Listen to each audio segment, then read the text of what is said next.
Happy Fursuit Friday! Sorry I haven't been doing many of these lately. I have been falling behind on doing these kind of videos. But I figured I had the time, and I'm feeling up to it. I guess I'll do it. This is entirely unscripted, so hopefully this comes out okay. But we have, I have a few anime things to talk about. I do still want to talk about this movie. I need to see it still. Hopefully you get around to watching that soon. Because I'm really looking forward to it. Hope it's good.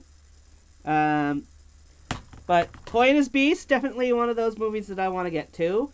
The other thing I wanted to address, I have started watching Monster Musume with a friend of mine. It is a bit of a mature audience's anime, but it's also kind of a Tenshi Muyo, but instead of a girls from space, it's about girls who are part animal. So far we have met the Naga, the snake girl. We have met the Harpy girl, who is kind of interesting. They've made her look fairly young, but she's supposed to be fully mature for her species, so take from that what you will. And we've met the Centaur girl. She's half girl, half horse. And in the last episode we met the Slime girl, who's kind of interesting in her own right. But yeah, there's a few more monster girls that are supposed to be showing up, and yeah, I don't know. What do you guys think? Should I review this on the channel? Let me know. It's, like I said, it's definitely a mature series, but it's not hentai. It's not, in fact, he's outright denying them the right to do that stuff with them, which is apparently illegal at this point in the story, though it may become legal later. I don't know. But all that aside, I thought I had done a video talking about wolf children. I know I wanted to review this for the furry movie collection, but there's just been so many things on that. We've been so distracted that we haven't really made any progress on doing our furry movie reviews. But hopefully we can get to doing that come next year at some point. Let me see if I can't get this out of the sleeve. Here we go. So yeah, Wolf Children. I had heard about this movie some time ago, and I was like, I have to see this. It's about this young woman who falls in love with a werewolf. She doesn't know he's a werewolf at the time, but eventually falls in love with him. Doesn't care about the differences. And she ends up having a couple of small children from him before he ends up tragically leaving her. Do I say how he ends up leaving her? He doesn't choose to leave her. Let's just say that. He would have stayed with her if he had a choice. Well, she ends up having to move out into the countryside because she keeps getting all these suspicious questions about what's going on with her kids, and she doesn't know what to do. She can't bring them to the doctor because the doctor might find out they're part animal. She can't bring them to the vet because the vet might figure out they're part human. So it becomes an issue. She ends up having to move out to the countryside where she can raise them in the seclusion of the Japanese countryside, where there's not too many people around to ask questions. Well, it's rather interesting in that the kids actually do grow up, and we actually get to see them becoming young adults. Well, not young adults, but tweens or teens. I'm not exactly sure how old they were supposed to be, but basically around the age that most anime protagonists seem to get to. But yes, it was very slow to start. There was a lot of points where it drags a bit, but it was very fun. I'm trying to think what I thought I rated this one. Probably a B. I'd give this one the rank of S, A, B, C, D, E, or F, or whatever. I give this a B. Like I said, it was a bit slow. There were a few points where I had to speed up the video just to tolerate how slow it was being. But overall, it's definitely a fun story. Really cool getting to see them transform into their furry forms. But yeah, it was really nice. Kind of a tragic story a bit there as well. But overall, I thought it was a really nice, touching story that felt pretty real. Whoever wrote this, they definitely had had it in them to make it feel like if this happened to somebody, this is what would be like. Which, I don't know, that's certainly something that I was not expecting, I guess. I don't know if that's the right word, but definitely was very interesting to watch see told out as a story. You know, there's a lot of times where you see these kinds of things and it's like, it just seems implausible, or, you know, it just doesn't feel like that would really happen that way, you know? Well, moving on, another classic anime that I had been told to see and wanted to see for the longest time was My Neighbor Totoro. Now, this is the Disney produced version with Tim Daly as the dad, Dakota and Elle Fanning as the two daughters, and a few different other voice actors in there. I believe I've since it's been a little while since I watched this. So I forgot who the other people were, but there were a few other famous voices that were in there, at least in the voice actor community. I think Frank Welker may have voiced Totoro. I'm not sure, but I know he was. I'm pretty sure he was either in this or the next one I'm about to talk about.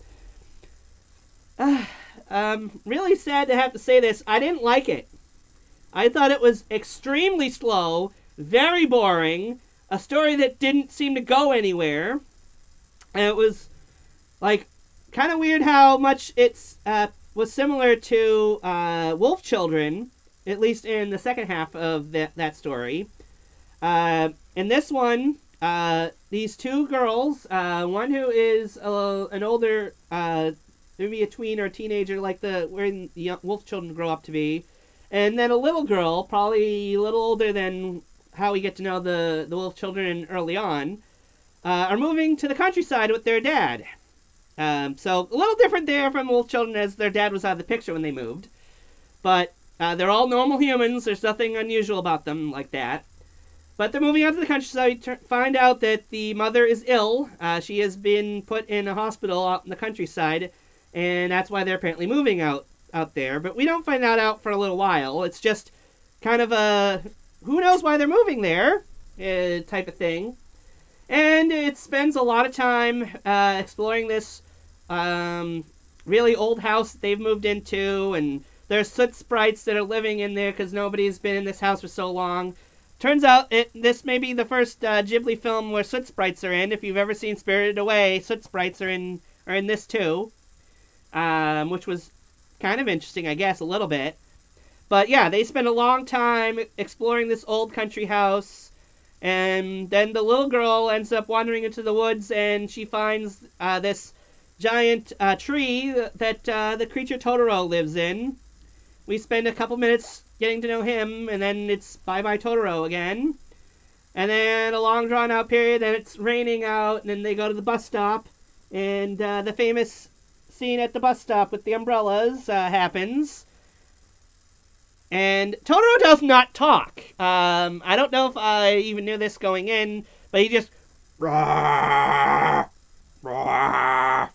he just makes noises. That might have been Frank Welker too, I'm not sure. Like I said. But yeah, hardly anything happens in this movie.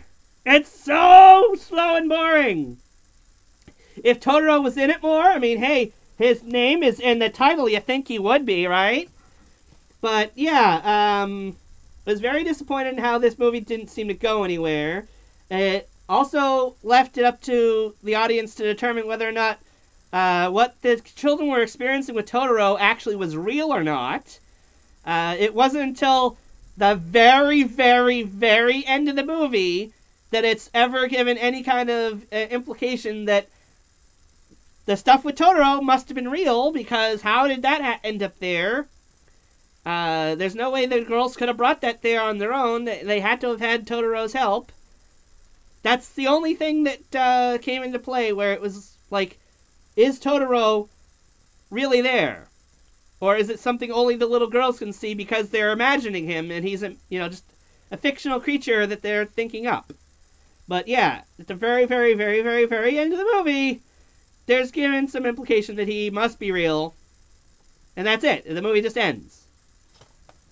Very disappointed. I don't know whether I'm ranking this a D or a C, but probably a C-. Just on the fact that the furry interaction with the Totoro character and his little friends takes up so very little of the movie. There's also the cat bus, if you've ever heard of that. He's in there too, but again, he's in there very little as well. I'd almost compare it to Beetlejuice in how the title character is hardly in the movie. I believe there's something like 17 minutes of Beetlejuice in the entire Beetlejuice movie. I'd think about counting how much he was in the movie if it weren't for the fact this movie just left me so bored and it was so slow. But that's just me. If you really like that movie, let me know what you liked about it. Tell me in the comments below. I'd like to actually know what other people think of this movie, if you've seen it. But in any case, moving on to our final movie. Not exactly the most furry movie. Oh, I'm having it upside down. It's Kiki's Delivery Service. It's been a long time since I'd seen it, so I finally was able to rewatch it thanks to this, what is this considered? The Steelbox case version of it. The, I don't know, was this not a special edition?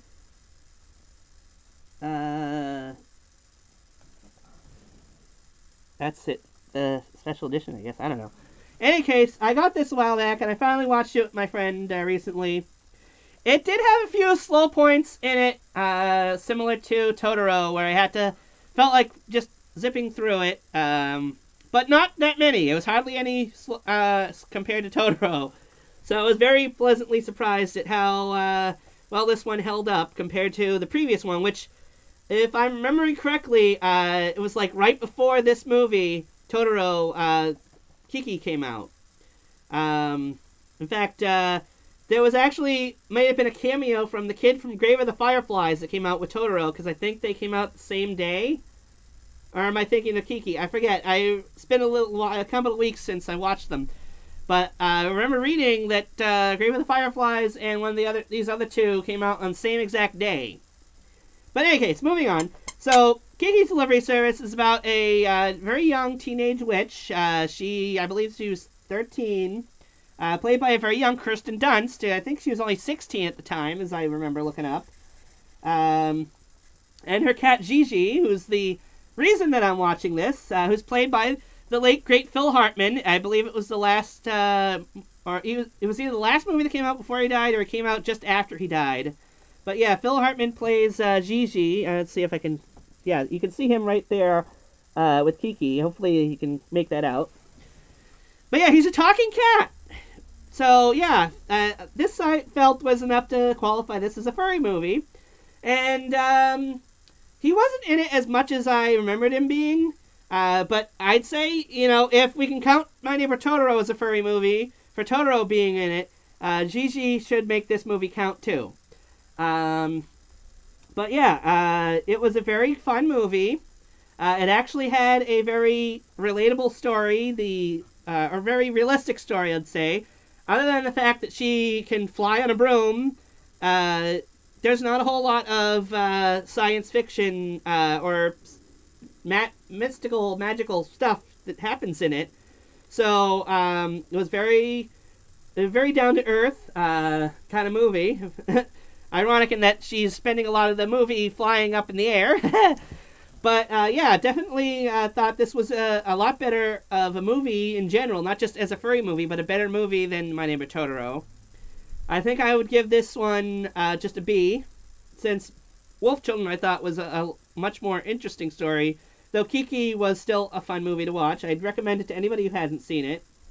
But, yeah, very cute, very fun, and, like I said, Phil Hartman voiced the cat, and he's very in the scenes we get to spend with him are pretty fun.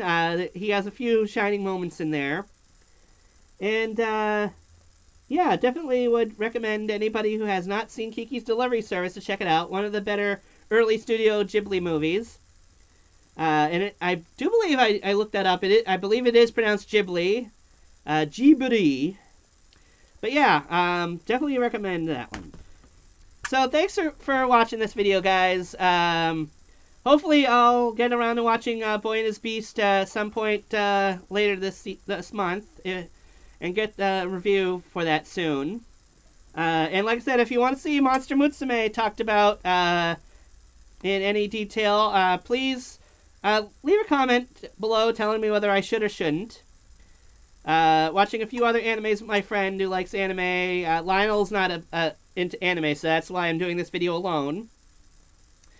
Not sure if my friend will want to be in the videos at some point to talk about them with me, but he doesn't have a fursuit at this point, so he wouldn't be in fursuit on camera if he were to be. So we'll figure that out.